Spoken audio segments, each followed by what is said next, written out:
નમસ્કાર વિદ્યાર્થી મિત્રો, વંદે માતરમ ધોરણ 12 કોમર્સ વિષય વાણિજ્ય વ્યવસ્થા અને સંચાલન ચેપ્ટર નંબર 10 બજાર પ્રક્રિયા સંચાલન. વિદ્યાર્થી મિત્રો, આજના વિડીયોમાં આપણે ચેપ્ટર નંબર 10નું પુનરાવર્તન જોઈશું અને તેમાં પણ ખાસ કરીને વિભાગ એમાં પૂછાતા કેટલાક અગત્યના એમસીક્યુ અને વિભાગ બીમાં એક વાક્યમાં ઉત્તર લખો જે 1 માર્ક્સના પ્રશ્નો પૂછાય છે તેનો અભ્યાસ કરીશું. શરૂઆત કરીશું આપણે એમસીક્યુથી. પહેલો એમસીક્યુ છે, બજારીય સંચાલનમાં બજાર મિશ્ર એટલે શું? તેનો જવાબ આવશે ડી, પેદાશ, કિંમત, અભિવૃદ્ધિ અને વિતરણ.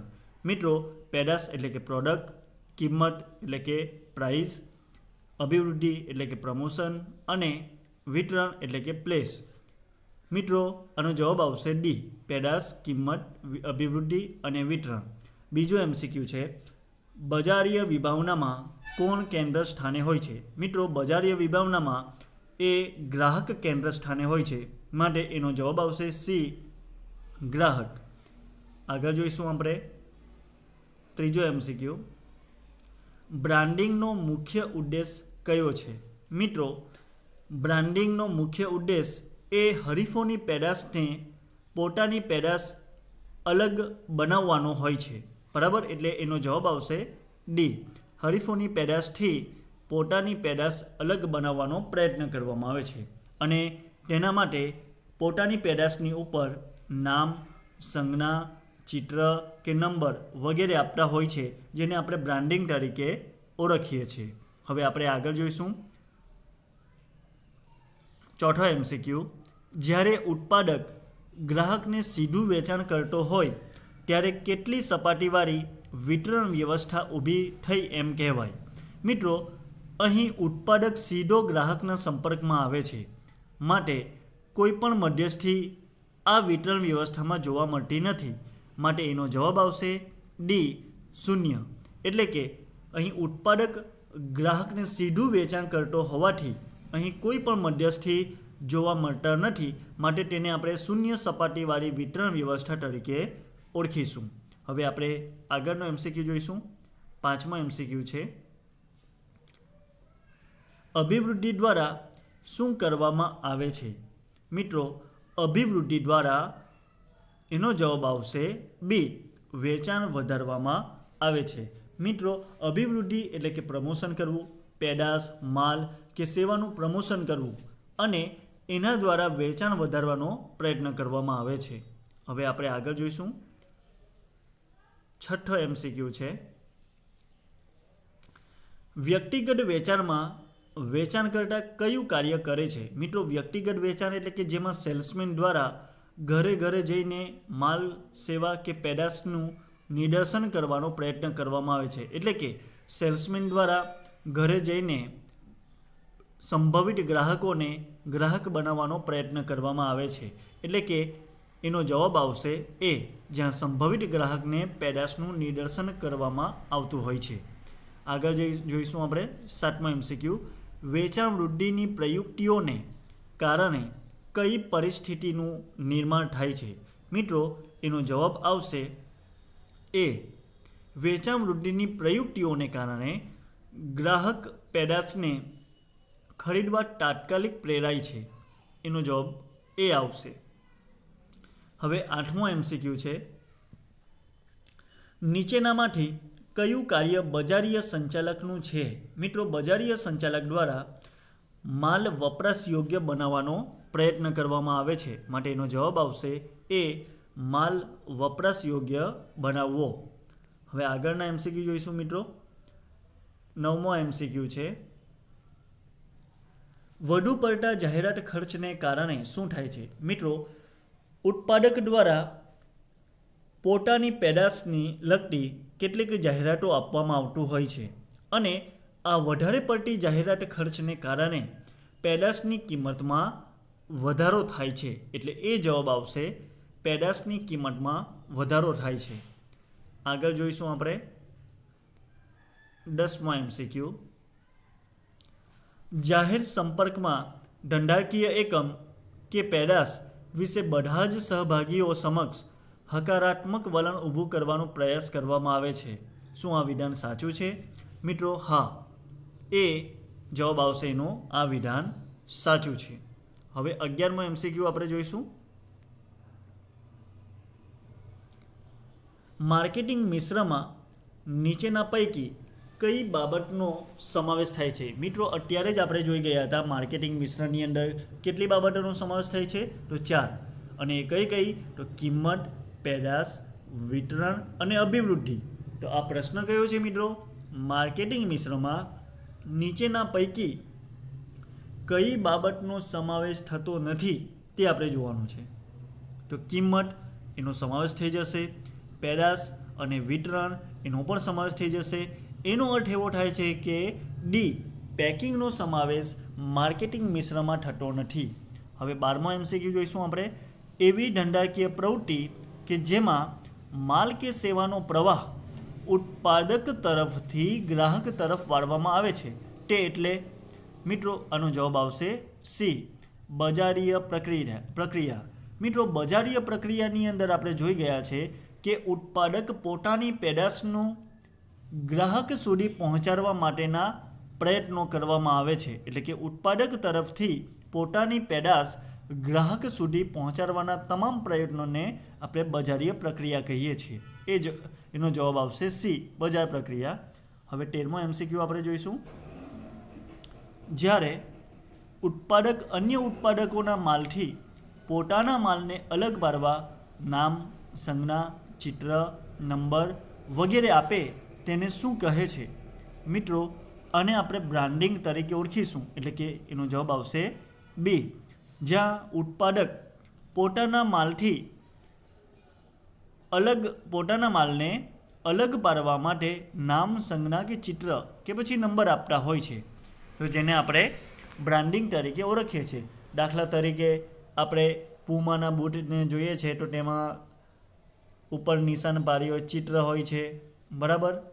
તો આ રીતનું બ્રાન્ડિંગ એનો જવાબ આવશે. 14મો MCQ છે. તૈયાર માલને રક્ષણ આપવાનું અને ગ્રાહકોમાં આકર્ષણ ઊભું કરવાનું કાર્ય શેના દ્વારા થાય છે? મિત્રો એનો જવાબ આવશે પેકિંગ. વિદ્યાર્થી મિત્રો, પેકિંગ દ્વારા ગ્રાહકોમાં આકર્ષણ ઊભું કરી શકાય છે. અને અસરકારક અને યોગ્ય પેકિંગ જો કરવામાં આવ્યું હોય તો તેને કારણે એ માલને રક્ષણ પણ મળે છે અને ગ્રાહકોમાં આકર્ષણ પણ ઊભું થાય છે. હવે આપણે આગળ જોઈશું. આપણે 15મો MCQ છે. નીચેના પૈકી કઈ વસ્તુમાં વેચાણ પછીની સેવાની જરૂર પડતી નથી? મિત્રો એનો જવાબ આવશે ડી, સાબુ.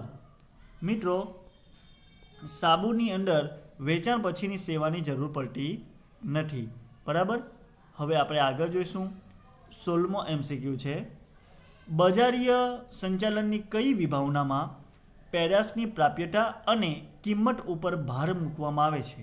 મિત્રો એનો જવાબ આવશે ઉત્પાદન વિભાવના, જેમાં ખાસ કરીને પેદાશની પ્રાપ્યતા અને કિંમત ઉપર ભાર મૂકવામાં આવે છે. 17મો MCQ જોઈશું. બજારીય સંચાલનની કઈ વિભાવનામાં પેદાશની ગુણવત્તા ઉપર ભાર મૂકવામાં આવે છે? તો એનો જવાબ આવશે મિત્રો પેદાશ વિભાવના, જેમાં પેદાશની ગુણવત્તા ઉપર ખાસ ભાર મૂકવામાં આવતો હોય છે. મિત્રો આપણે MCQ જોઈ ગયા છે. હવે કેટલાક 1 માર્ક્સના પ્રશ્નો પૂછાય છે વિભાગ બીમાં, તેનો અભ્યાસ કરીશું.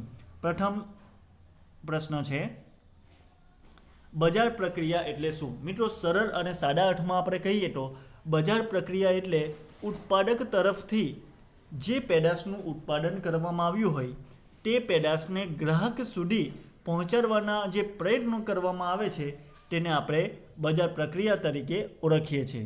જોઈએ આપણે એની વ્યાખ્યા. બજાર પ્રક્રિયા એટલે કે એવી ધંધાકીય પ્રવૃત્તિ કે જેમાં માલ કે સેવાનો પ્રવાહ ઉત્પાદક તરફથી ગ્રાહક તરફ વાળવામાં આવે છે, જેને આપણે બજાર પ્રક્રિયા કહીશું.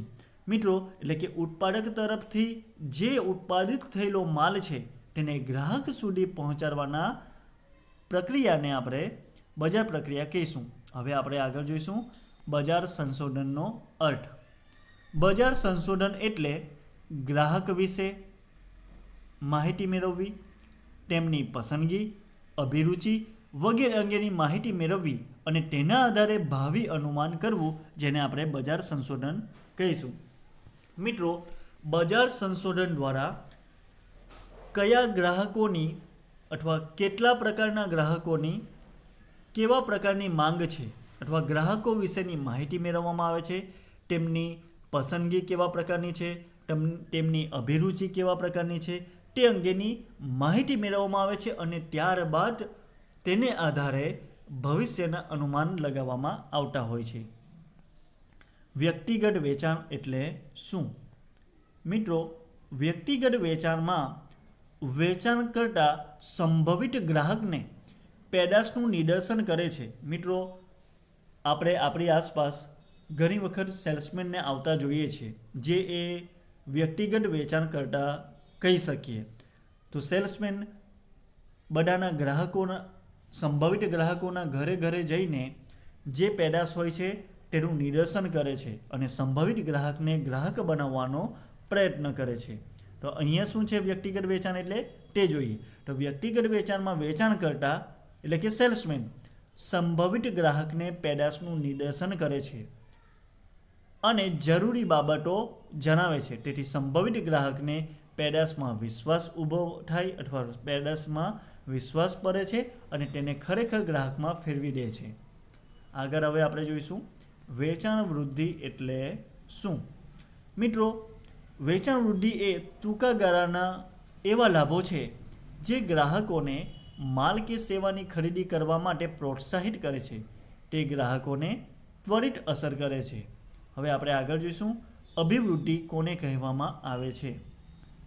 મિત્રો, અભિવૃદ્ધિના સાધન દ્વારા આપણે એવું કહી શકીએ કે ગ્રાહકને પેદાશ કે સેવાની જાણકારી પૂરી પાડવાનું કાર્ય કરવામાં આવે છે. તો જોઈએ આપણે અભિવૃદ્ધિ મિશ્ર એ એવા અભિવૃદ્ધિના સાધનોનો સમૂહ છે જેનો ઉપયોગ એકમ દ્વારા ગ્રાહકને પેદાશ કે સેવાની જાણકારી પૂરી પાડવાનો અને ગ્રાહકોને માલ કે સેવા ખરીદવા માટેનો આગ્રહ કરવામાં આવે છે. તેમાં જાહેરાત, અંગત વ્યક્તિગત વેચાણ, વેચાણ વૃદ્ધિ અને પ્રસિદ્ધિનો સમાવેશ થાય છે. હવે આગળનો આપણે અગત્યનો પ્રશ્ન જોવા જઈ રહ્યા છીએ. મિત્રો, બ્રાન્ડિંગ કોને કહેવામાં આવે છે?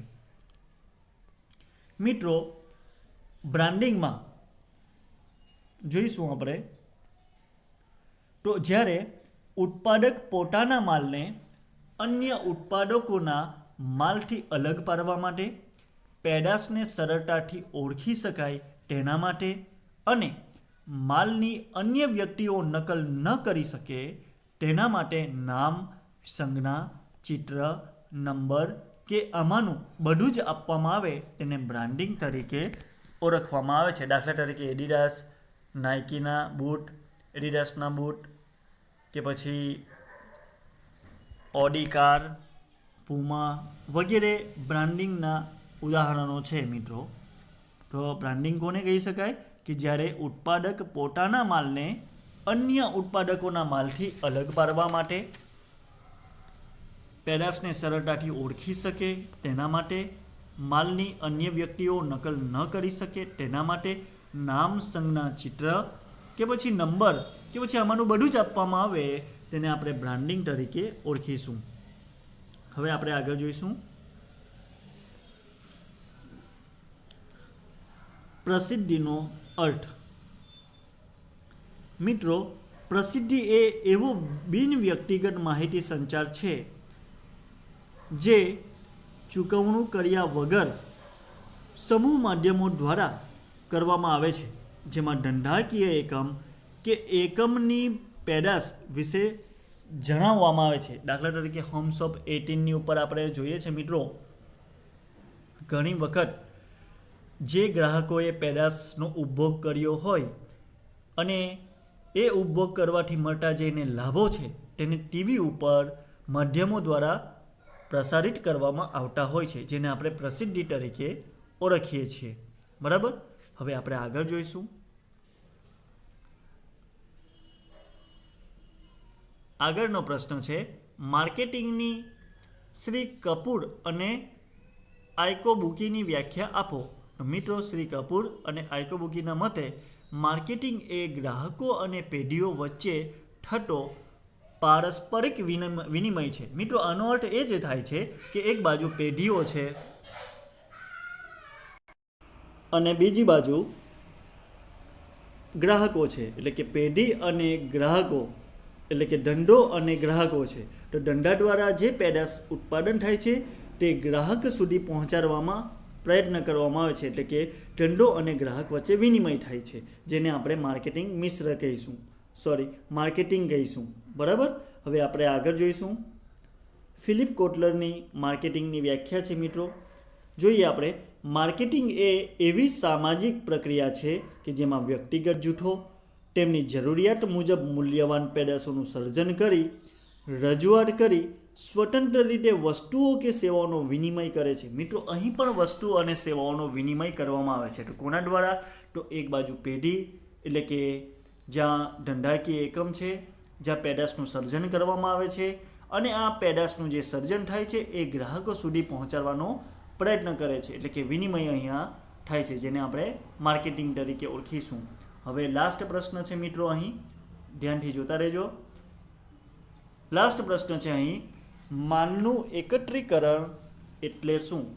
મિત્રો માલનું એકત્રીકરણ એટલે જુદી જુદી જગ્યાએ ઉત્પાદિત થતા માલને કોઈ એક મધ્યસ્થ સ્થળે એકઠો કરવામાં આવે તેને માલનું એકત્રીકરણ કહેવામાં આવે છે. મિત્રો માલનું એકત્રીકરણ એટલે કે માલને એકત્ર કરવો. ઘણી વખત ઉત્પાદક દ્વારા જુદી જુદી જગ્યાએ માલનું ઉત્પાદન કરવામાં આવતું હોય, અને આ જુદી જુદી જગ્યાએ જે માલનું ઉત્પાદન કરવામાં આવ્યું હોય તેને કોઈ એક મધ્યસ્થ સ્થળે એકત્ર કરવામાં આવે છે, જેને માલનું એકત્રીકરણ તરીકે ઓળખવામાં આવે છે. હવે આપણે આગળ જોઈશું મિત્રો.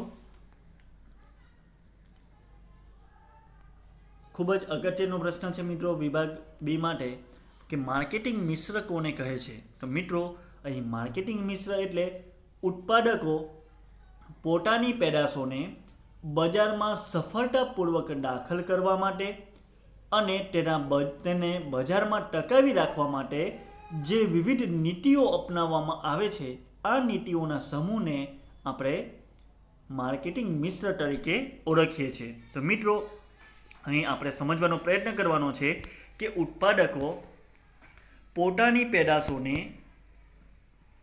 બજારમાં સફળતાપૂર્વક દાખલ કરવું છે અને ટકાવી રાખવું છે, તો તેના માટે ઘણી બધી નીતિઓ બનાવતા હોય છે. અને આ જે બધી નીતિઓનો સમૂહ છે જેને આપણે માર્કેટિંગ મિશ્ર તરીકે ઓળખીએ છીએ. અને આ માર્કેટિંગ મિશ્રની અંદર 4P આવી જતા હોય છે. 4P એટલે કે પ્રોડક્ટ, પ્રાઇસ, પ્રમોશન અને પ્લેસ, એનો સમાવેશ થઈ જાય છે. હવે આપણે આગળ જોઈશું. માર્કેટિંગ મિશ્રના 4P એટલે કે 4P દર્શાવો, જે આપણે અત્યારે જોઈ ગયા મિત્રો. તો કયા છે? તો માર્કેટિંગ મિશ્રના આ 4Pની અંદર પહેલું છે પેદાશ એટલે કે પ્રોડક્ટ, બીજું કિંમત એટલે કે પ્રાઇસ, ત્રીજું છે વિતરણ એટલે કે પ્લેસ અથવા ફિઝિકલ ડિસ્ટ્રીબ્યુશન, એને આપણે કહીશું, અને ચોથું છે અભિવૃદ્ધિ એટલે કે પ્રમોશન. આ 4 સાધનો ખાસ તમારે યાદ રાખવા મિત્રો. હવે આગળનો પ્રશ્ન છે, પેદાશ એટલે શું? વિદ્યાર્થી મિત્રો, અહીં પેદાશ એ માલ કે સેવા સ્વરૂપે હોઈ શકે છે જે ગ્રાહકોની જરૂરિયાતને સંતોષે છે. મિત્રો અહીં પેદાશ ક્યાં તો માલ સ્વરૂપે હોઈ શકે, ક્યાં તો પછી સેવા સ્વરૂપે હોઈ શકે છે. અને માલનો ઉપભોગ કે સેવાનો ઉપભોગ કરવાથી ગ્રાહકને સંતોષ મળી શકે તો આપણે તેને પેદાશ કહીશું. હવે લાસ્ટ પ્રશ્ન છે મિત્રો, ધ્યાનથી જોઈ લેજો. બજારીય પ્રક્રિયાનું હાર્ડ શું છે? તો મિત્રો બજારીય પ્રક્રિયાનું હાર્ડ એ પેદાશ છે. મિત્રો આ રીતે અહીં વિભાગ બીમાં કેટલાક અગત્યના પ્રશ્નો છે જે 1 માર્ક્સમાં પૂછાય છે, જે આપણે જોઈ ગયા છે. મિત્રો આ અગત્યના પ્રશ્નો તમારે જાતે ઘરે એકવાર વાંચી લેવું, અને જરૂર જણાય તમારી નોટબુકની અંદર તમે લખી પણ શકો છો અને યાદ કરી શકો છો. બરાબર, આ હોમવર્કમાં તમારે કરી લેવું.